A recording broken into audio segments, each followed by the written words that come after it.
Hi, Neil of Totara Nut Farm. Now this isn't Totara Nut Farm. This is the vineyard next door. It's been here 20 years. Look at it. Can you spot anything odd about it?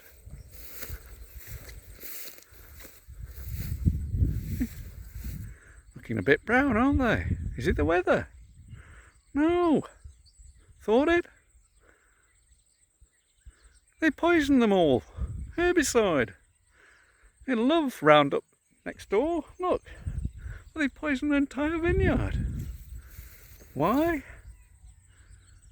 Nobody wants the grapes anymore. Wine glut. The end of a 20-year-old vineyard. Poisoned to death. So sad. But one good news is that noisy propeller there won't be annoying me anymore.